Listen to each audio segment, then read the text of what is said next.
if Barack Obama becomes the president in November again, I will either be dead or in jail by this time next year. Okay, that's a threat on him, not the president. Ted has been targeted in more ways than just a Secret Service visit, but they have even taken him down. But has anybody went and talked to the Occupy Wall Street people? Many, many people on national television have been calling for revolution. Here it is. My political goal is to overthrow the government. We want to get rid of the corrupt, get rid of the Federal Reserve, and get rid of all the too-big-to-fail companies, and just reconstruct the entire government itself. Part of the issue is that a lot of the people that are here are in fact anarchists, are in fact revolutionaries, and putting a revolutionary change into political terms is very difficult to do, because we're trying to get away from all the problems, and we don't really want to fix them. It's revolution, not reform. How is this legal? Many were actually in the streets, setting things on fire, breaking windows, not to mention the non-revolution related crimes of rape, theft, sexual assaults. Nothing wrong with that. In fact, Nancy Pelosi gives them her blessing, says good things will come. The president does the same. But the Tea Party, the Tea Party is put on extremist watch lists because they are anti-government and singled out as a possible military threat in 2016. They're targeted, but the union leaders who are now on tape for over a year, and we've got new ones, on tape calling for the overthrow of capitalism and the United States of America and economic terrorism, is fine. Watch. How do we create a mood in the nation where we're occupying our workplaces, where we're shutting down our workplaces, not where we're shutting it down for somebody else, but where workers are sitting in, where workers are shutting down their places of work, and when the police come, when injunctions come, we're all there with them so that we can really deal with part of the reason that the economy is so screwed up, which is what everybody said, which is a few people got all the power. If one is going to pursue this to its logical conclusion, the only way to have a genuinely democratic society would also be to abolish capitalism in the state.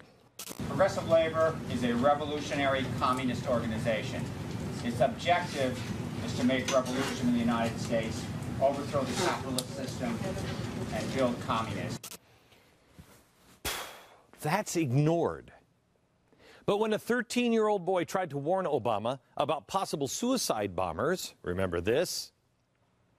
I was saying how Osama is dead and for Obama to be careful because there might be suicide bombers. When he says this, he gets pulled out of class by Secret Service agents.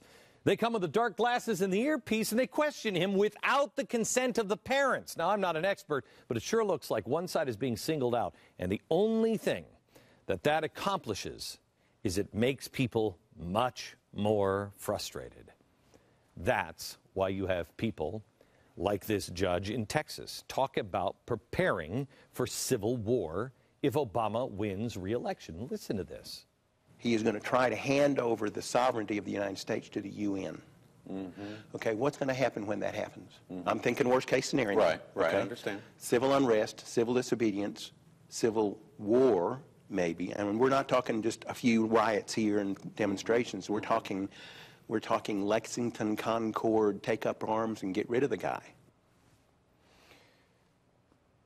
Quote, I'm thinking worst case scenario, civil unrest, civil disobedience, civil war maybe. We're not just talking a few riots or demonstrations, end quote.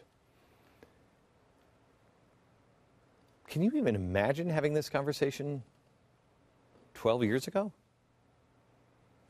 I couldn't. 2 years ago? Look, the problem is the president has to be the president for everyone.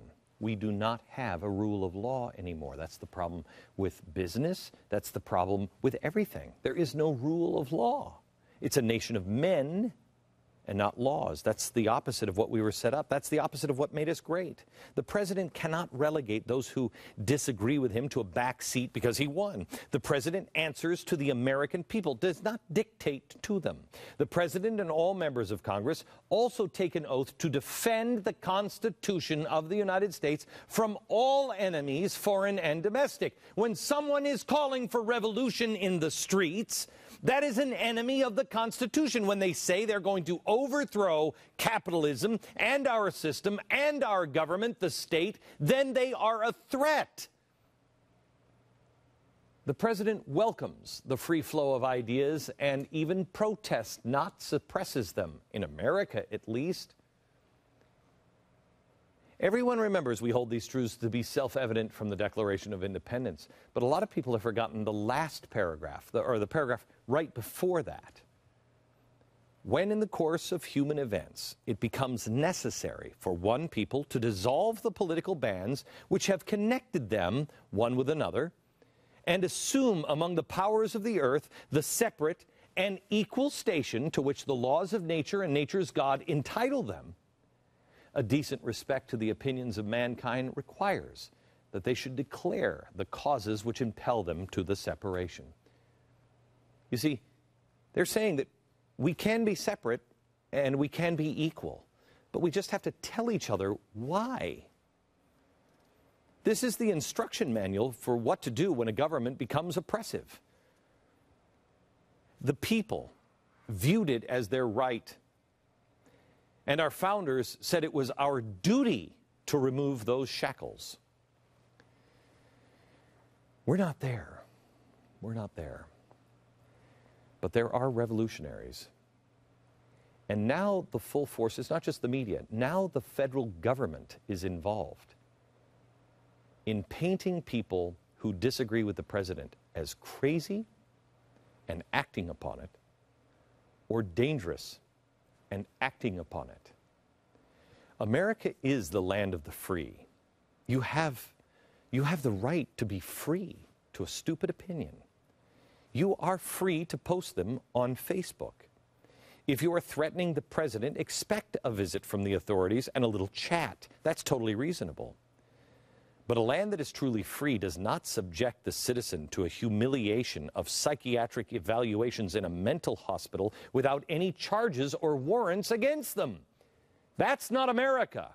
A land that is truly free does not seek to intimidate, isolate, marginalize anyone based on ideology. A land that is truly free would allow and encourage the free flow of expression and ideas. I will stand with anyone on the left to defend their right to express themselves in a nonviolent way, no matter, and in fact, especially if I find it offensive.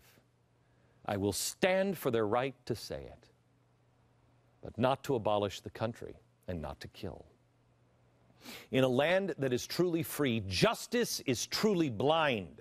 In a land that is truly free, citizens will not turn a blind eye to injustice.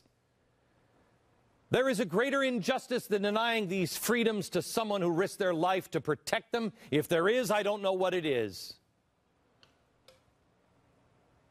Despite what their personal views may be,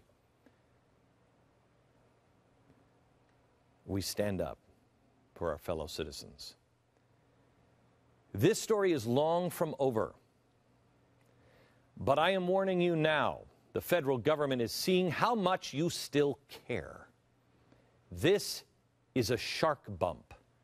Are you food for sharks, or will you stand and say enough? Our limits are being tested, and thankfully, so far the system is working. It took a few too many days for my taste, but it's working. It wasn't the first, and it won't likely be the last. We will talk to the attorney, John Whitehead, in this case, next.